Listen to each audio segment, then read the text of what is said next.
Hello everyone, this is Nazir Hussain and आज का ये वीडियो पर हम लोग बात करेंगे इंडियन पॉलिटी के रिलेटेड। मोस्ट इंपॉर्टेंट एक टॉपिक है। इस टॉपिक से रिलेटेड हर एग्जाम में क्वेश्चन पूछते हैं, ठीक है। इंडियन पॉलिटी के रिलेटेड हर एग्जाम में क्वेश्चन पूछते हैं और आपको भी जानना बहुत जरूरी है यह टॉपिक के रिलेटेड। और हमारे साथ थाउजेंड्स स्टूडेंट मिलके बहुत अच्छा प्रिपरेशन कर रहे हैं। सो अगर आप इस चैनल पर नए हैं तो चैनल को सब्सक्राइब कीजिए, हमारे साथ जुड़ जाइए, क्योंकि आपको भी हेल्प होगा हमारे साथ अगर आप जुड़ेंगे। और ऐसे ही आपको आगे भी वीडियो मिलते रहेगा। Thousands of student, lakhs of student हमारे साथ जुड़ के ऑलरेडी प्रिपरेशन अच्छा कर रहे हैं। ओके, सो आज का टॉपिक है Indian polity and this is very important topic. आपका अपकमिंग एग्जाम के लिए बहुत ज्यादा इंपॉर्टेंट है इंडियन पॉलिटी, और इसके रिलेटेड हर एग्जाम में क्वेश्चन पूछते हैं। आपका 5-6 मार्क, ठीक है, 5-6 मार्क्स आपका रहते हैं इंडियन पॉलिटी के रिलेटेड। सो आपके लिए बहुत ज्यादा इंपॉर्टेंट है यह टॉपिक। ओके, सो ज्यादा बात ना करते हुए क्वेश्चन डायरेक्ट हम क्वेश्चन के ऊपर बात करते हैं। लेकिन इससे पहले आपको मैं यही रिक्वेस्ट करूंगा कि चैनल को सब्सक्राइब कीजिए, वीडियो को अभी लाइक कर दीजिए, क्योंकि बाद में आप वीडियो में खो जाएंगे। सो क्वेश्चन आंसर करते रहेंगे, इसके बाद कमेंट करते रहेंगे। नाउ अभी आप ये वीडियो को लाइक कर दीजिए। ओके, चलिए शुरू करते हैं। पहला क्वेश्चन हम देखते हैं। फर्स्ट क्वेश्चन यहां पर आपके सामने पहला क्वेश्चन में क्या पूछा है कि who appoints the chief justice of India, यानी कि भारत के मुख्य न्यायाधीश को नियुक्त कौन करता है, ठीक है। द प्राइम मिनिस्टर यानी कि प्रधानमंत्री, इसके बाद राष्ट्रपति, इसके बाद सुप्रीम कोर्ट के मुख्य न्यायाधीश, इसके बाद आपका संसद। सो सबसे पहले हम जान लेते हैं ये क्वेश्चन का आंसर। चीफ जस्टिस को अपॉइंट करते हैं ऑप्शन नंबर बी, यानी कि राष्ट्रपति, the president. Okay, the president यानी कि राष्ट्रपति भारत का चीफ जस्टिस को अपॉइंट करते हैं। सो ये बहुत ज्यादा इंपॉर्टेंट है। और इसके साथ साथ आप एक चीज जान लीजिए, अभी इस टाइम भारत का चीफ जस्टिस कौन है, ठीक है। चीफ जस्टिस अभी इस टाइम कौन है? Sanjeev Kumar. Okay, Sanjeev Kumar.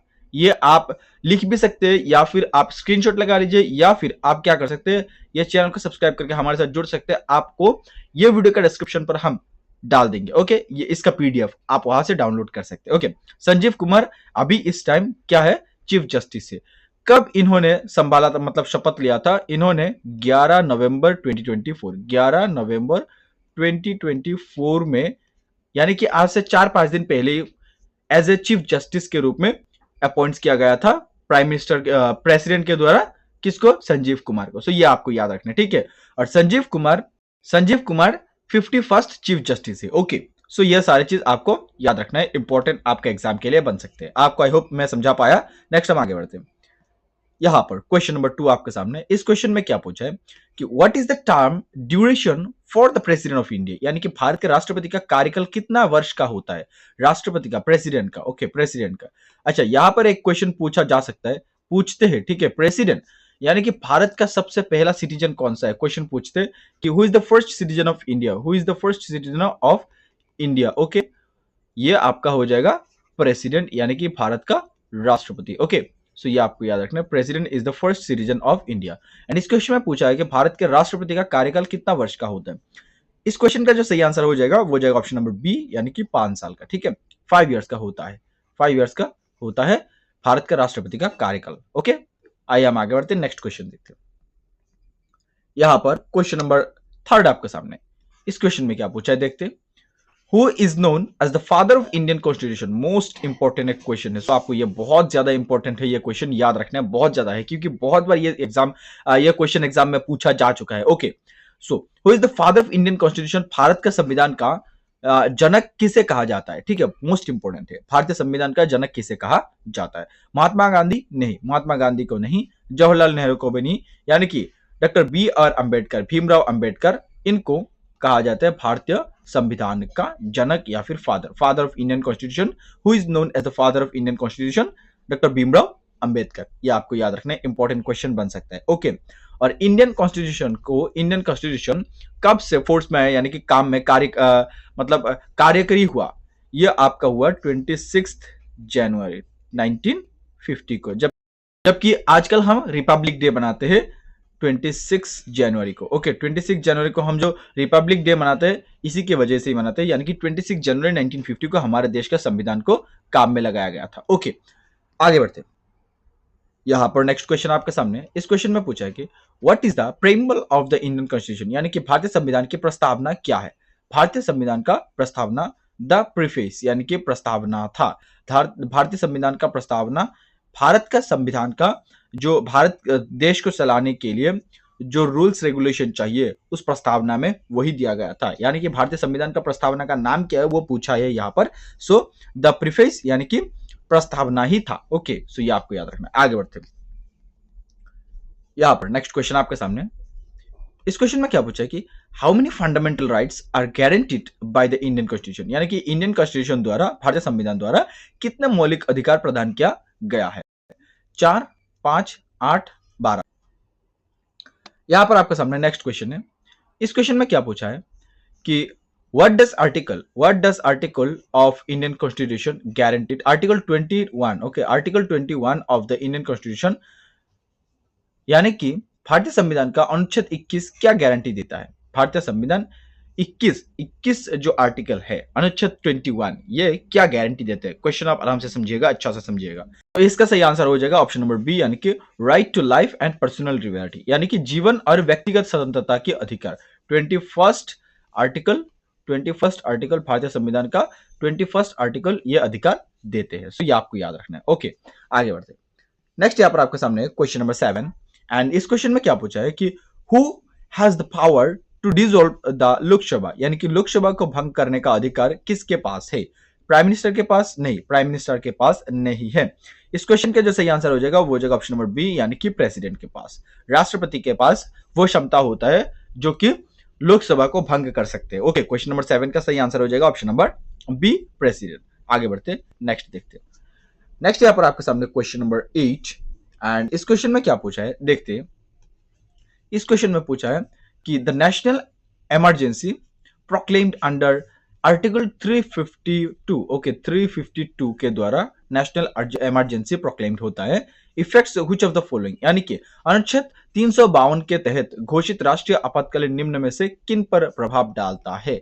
Fundamental rights पर, या फिर आपका यहां पर पूछा है कि directive principle of state policy, both A और बी और नन ऑफ द अबव, किस पर सबसे ज्यादा प्रभाव डालते हैं? इस क्वेश्चन में पूछा है। 8 नंबर क्वेश्चन का सही आंसर हो जाएगा ऑप्शन नंबर सी, यानी कि बोथ ए एंड बी, यानी कि fundamental rights and directive principle of state policy राज्य के नीति के निर्देशक सिद्धांतों पर और मौलिक अधिकार पर राष्ट्रीय आपातकालीन समय में ये दोनों चीजों पर प्रभाव डालता है। 352 आर्टिकल द्वारा जब घोषित किया जाता है, 352 आर्टिकल के तहत जब राष्ट्रीय आपातकालीन घोषित किया जाता है, नेशनल इमरजेंसी घोषित किया जाता है। ओके, नेक्स्ट हम देखते हैं। यहां पर नेक्स्ट क्वेश्चन आपके सामने मोस्ट इंपोर्टेंट ये भी क्वेश्चन है, आपको याद रखना है ये भी क्वेश्चन का आंसर। ओके, संविधान का कौन सा भाग कार्यपालिका से संबंधित है? which of the part constitution deals with the executive? Okay, ये बहुत ज्यादा इंपॉर्टेंट क्वेश्चन है। सही आंसर हो जाएगा ऑप्शन नंबर डी, यानी कि पार्ट 5 ये भारतीय संविधान का, भारतीय कॉन्स्टिट्यूशन का पार्ट 5 ये एग्जीक्यूटिव यानी कि कार्यपालिका के साथ डील करते हैं। ठीक है, एग्जीक्यूटिव के साथ डील करते हैं या फिर आपका कार्यपालिका से संबंधित है। ओके, ये आपको याद रखना है, इंपॉर्टेंट ये भी बन सकता है। नेक्स्ट हम देखते हैं। यहां पर नेक्स्ट क्वेश्चन आपके सामने। इस क्वेश्चन में क्या पूछा है कि the term of office for a member of Rajya Sabha, यानी कि राज्यसभा सदस्य के कार्यकाल कितना होता है?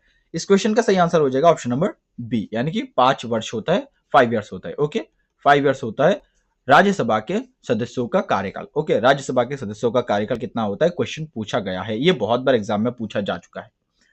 नेक्स्ट यहाँ पर है क्वेश्चन नंबर 11, एंड इस क्वेश्चन में पूछा है कि who is the head of the state government in the state of India, यानी कि भारत के किसी राज्य के राज्य सरकार का प्रमुख कौन होता है? ऑप्शन ए पर दिया गया है chief minister, and this is also very important question, आपको याद रखना है चीफ मिनिस्टर ही एक राज्य का प्रमुख होता है, सरकार होता है। राज्य सरकार का प्रमुख कौन होता है?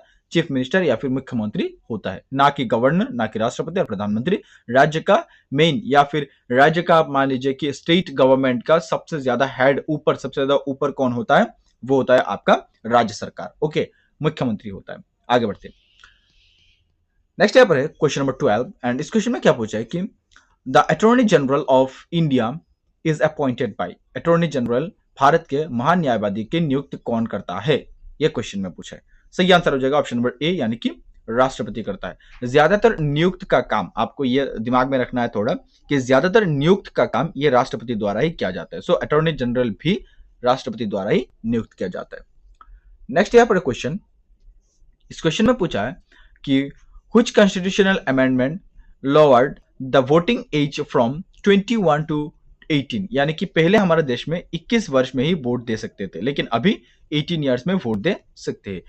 इस क्वेश्चन में पूछा है कि किस संवैधानिक संशोधन के तहत 21 वर्ष से 18 वर्ष किया गया था वोटिंग का एज। सो इस क्वेश्चन का सही आंसर हो जाएगा ऑप्शन नंबर सी, यानी कि 61st अमेंडमेंट, यानी कि 61वां जो संविधान संशोधन हुआ था। 13 नंबर क्वेश्चन का जो सही आंसर है, यानी कि 61 अमेंडमेंट द्वारा, संविधान संशोधन द्वारा यह किया गया था, यानी 21 वर्ष से 18 वर्ष कर दिया गया था। यहां पर 42nd अमेंडमेंट आया है, यह मोस्ट इंपॉर्टेंट है, यह बहुत बार एग्जाम में पूछा जा चुका है, ठीक है। 42nd अमेंडमेंट को मिनी कॉन्स्टिट्यूशन भी कहा जाता है। ओके, यह क्वेश्चन पूछता है कि मिनी कॉन्स्टिट्यूशन किस अमेंडमेंट को कहा जाता है?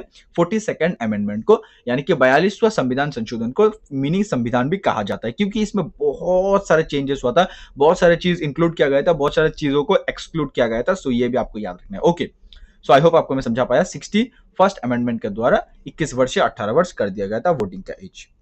Here is the next question. इस क्वेश्चन में पूछा है the controller and auditor general, यानी कि CAG of India is appointed bye.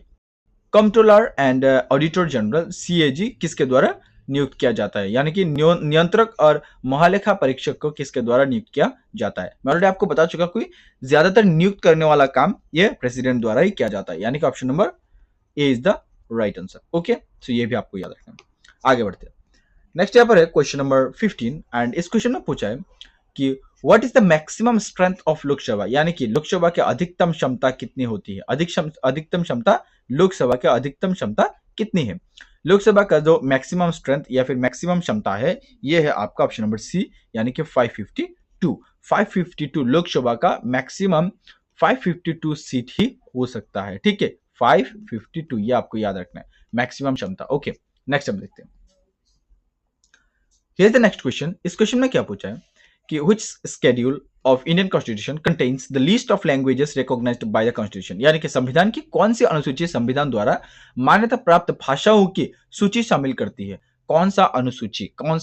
First schedule या फिर सेकंड शेड्यूल, 8वीं शेड्यूल, या फिर यहां पर दिया गया 9वीं शेड्यूल अनुसूची। सो यहां पर आपको पूछा गया है कि संविधान की कौन सी अनुसूची संविधान द्वारा मान्यता प्राप्त भाषाओं की सूची शामिल करता है? इस क्वेश्चन का सही आंसर हो जाएगा ऑप्शन नंबर सी, यानी कि 8th शेड्यूल। ये आपको याद रखना है, संविधान का 8 नंबर जो शेड्यूल है, इसके द्वारा मान्यता प्राप्त भाषाओं की सूची शामिल किया जाता है। सो ये आपको याद रखना है। ओके, नेक्स्ट हम देखते हैं। Here is the next question, and इस क्वेश्चन में पूछा है कि राजनीति के निर्देशक सिद्धांत संविधान के किस भाग में निहित है?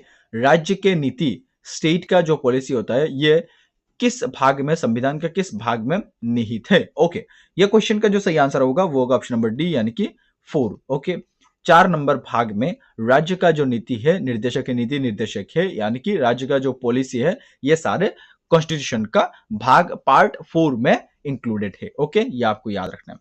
आगे बढ़ते हैं। Here is the next question. इस क्वेश्चन में पूछा है कि what is the minimum voting age in India? Just अभी हम लोगों ने पढ़ा है कि 21 था, लेकिन 61 अमेंडमेंट के द्वारा क्या किया गया है, इसको 18 इयर्स कर दिया गया है। ओके, सो ये आपको याद रखना है कि 18 इयर्स भारत के न्यूनतम मतदान आयु कितना है, वो है ऑप्शन नंबर ए, यानी कि 18 इयर्स। ओके, सो ये आपको याद रखना है। आगे बढ़ते हैं, यह बहुत बेसिक है, जानना सबको जरूरी है।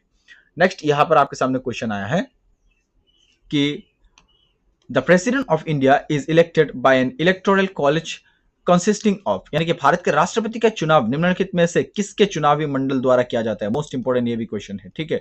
ये इंपॉर्टेंट क्वेश्चन है, आपको याद रखना है, किसके द्वारा भारत राष्ट्रपति का चुनाव किसके मंडल द्वारा किया जाता है? क्वेश्चन नंबर 19 का सही आंसर हो जाएगा ऑप्शन नंबर सी, यानी कि elected members of both house, यानी कि पार्लियामेंट का और लेजिस्लेटिव असेंबली का, संसद और, ये आपको याद रखना है कि संसद के दोनों सदनों का, संसद के दोनों सदन और विधानसभाओं के निर्वाचित सदस्यों द्वारा राष्ट्रपति का निर्वाचन किया जाता है। राष्ट्रपति को हम लोग वोट नहीं देते हैं, नॉर्मल जो जनता है वो वोट नहीं देते। कौन वोट देता है? किसने राष्ट्रपति का मतलब राष्ट्रपति को जिताते हैं, राष्ट्रपति को बनाते हैं? Elected members of both house, यानी कि पार्लियामेंट एंड लेजिस्लेटिव असेंबली का मेंबर्स राष्ट्रपति को वोट देकर राष्ट्रपति बनाता है। सो ये आपको याद रखना है। क्वेश्चन नंबर 19 का सही आंसर हो जाएगा ऑप्शन नंबर सी। ओके, आगे बढ़ते हैं। Here is the next question and इस क्वेश्चन में क्या पूछा है देखते हैं हम लोग। Question number 20, what does article 370 in the constitution pertain to, यानी कि संविधान का अनुच्छेद 370 किससे संबंधित थे। ओके 370 किससे संबंधित थे, ये शायद सबको पता है, बहुत ज्यादा इसको लेके दंगा हुआ था। सही आंसर हो जाएगा ऑप्शन नंबर ए, यानी कि special provisions for Jammu and Kashmir, जो कि उठाया दिया गया है। ठीक है, जम्मू और कश्मीर के लिए विशेष प्रावधान यह 370 द्वारा किया जाता था। ठीक है, ये आपको याद रखना है। ओके, आर्टिकल 370 के तहत। नेक्स्ट हम देखते हैं। Here's the question number 21. Okay, 21 number question में क्या पूछा है कि when was the Constitution of India adopted, यानी कि भारत का संविधान कब अपनाया गया था। भारत के संविधान को कब अपनाया गया था, ये मैं ऑलरेडी आपको बता चुका हूं कि यह 1950 को अपनाया गया था और 26 जनवरी को यह काम में लगाया गया था। ओके 1950 का 26 जनवरी को, इसीलिए ही हम लोग रिपब्लिक डे मनाते हैं। ओके नेक्स्ट यहाँ पर आपके सामने कि who is known as the father of Indian constitution, just हम लोगों ने ऊपर भी पढ़ा है, यहां पर ऑप्शन नंबर बी सही आ जाएगा। B R Ambedkar is known as the father of Indian constitution. Okay next यहाँ पर आपके सामने कि how many schedule are there in the Indian constitution, Bharat के संविधान में कुल कितने अनुसूची है। मोस्ट इंपोर्टेंट ये भी क्वेश्चन है, ये बहुत बार एग्जाम में पूछा जा चुका है। ठीक है 20, 25, 12 या 8, यहाँ पर भारत के संविधान में कितने स्केड्यूल है। इस क्वेश्चन का जो सही आंसर हो जाएगा वो हो जाएगा ऑप्शन नंबर ए, यानी कि 20 स्केड्यूल है। ओके क्वेश्चन नंबर 2030 का जो सही आंसर हो जाएगा वो हो जाएगा ऑप्शन नंबर ए, यानी कि 20 स्केड्यूल है भारत के संविधान में, अनुसूची 20 है। नेक्स्ट हम देखते हैं यहां पर नेक्स्ट क्वेश्चन आपके सामने। इस क्वेश्चन में क्या पूछा है, इस क्वेश्चन में पूछा है कि the preamble of Indian constitution begins with which words, यानी कि भारत के संविधान की प्रस्तावना किस शब्दों से शुरू होती है, किस शब्दों से। We the people of India, हम भारत के लोग हैं। In the name of God, justice liberty equality, India that is Bharat, किस शब्द से भारत की संविधान का प्रस्तावना शुरू होती है। मोस्ट इंपोर्टेंट क्वेश्चन है। Option number A is the right answer. We the people of India, हम भारत के लोग हैं, इस शब्द से भारत की प्रैम्बल यानी कि प्रस्तावना का शुरुआत होती है। सो ये आपको याद रखना है। ओके सो ये भी इंपॉर्टेंट क्वेश्चन आपका एग्जाम के लिए बन सकता है। आगे देखते हैं नेक्स्ट यहाँ पर है। इस क्वेश्चन में क्या पूछा गया कि what is the term of office for the president of India, Bharat के राष्ट्रपति का कार्यकाल कितना होता है। ये क्वेश्चन बार बार क्यों आता है आ रहा है मेरे को आइडिया नहीं है। राष्ट्रपति का कार्यकाल कितना होता है हम लोगों ने ऊपर भी पढ़ा है। सही आंसर हो जाएगा ऑप्शन नंबर सी, यानी कि 5 वर्ष, 5 ईयर्स होता है राष्ट्रपति का कार्यकाल। ओके यहाँ पर नेक्स्ट देखते हैं, वही सेम क्वेश्चन आ गया कि राज्य के नीति निर्देशक संविधान भारतीय संविधान के किस भाग में निहित थे। ऑलरेडी हम लोग बता चुका है। यह क्वेश्चन नंबर 27 का सही आंसर हो जाएगा ऑप्शन नंबर बी, यानी कि पार्ट 4 में यह निहित थे। सो दोस्तों आज के ये वीडियो हम आगे और नहीं लेके जाते क्योंकि क्वेश्चन बार बार रिपीट हो रहा है। थैंक यू सो मच ये वीडियो यहाँ तक देखने के लिए। आपके साथ मिलते किसी और एक अच्छा वीडियो के साथ, तब तक के लिए आप खुश रहिएगा। पॉलिटी के रिलेटेड और भी क्वेश्चन आते रहेगा। ठीक है सो चैनल अभी तक सब्सक्राइब नहीं किया तो सब्सक्राइब कर लीजिए। इस वीडियो का बाद में पॉलिटी का और वीडियो आने वाला है। Thank you so much again. आपके साथ मिलते हैं और एक वीडियो के साथ। जय हिंद, जय भारत।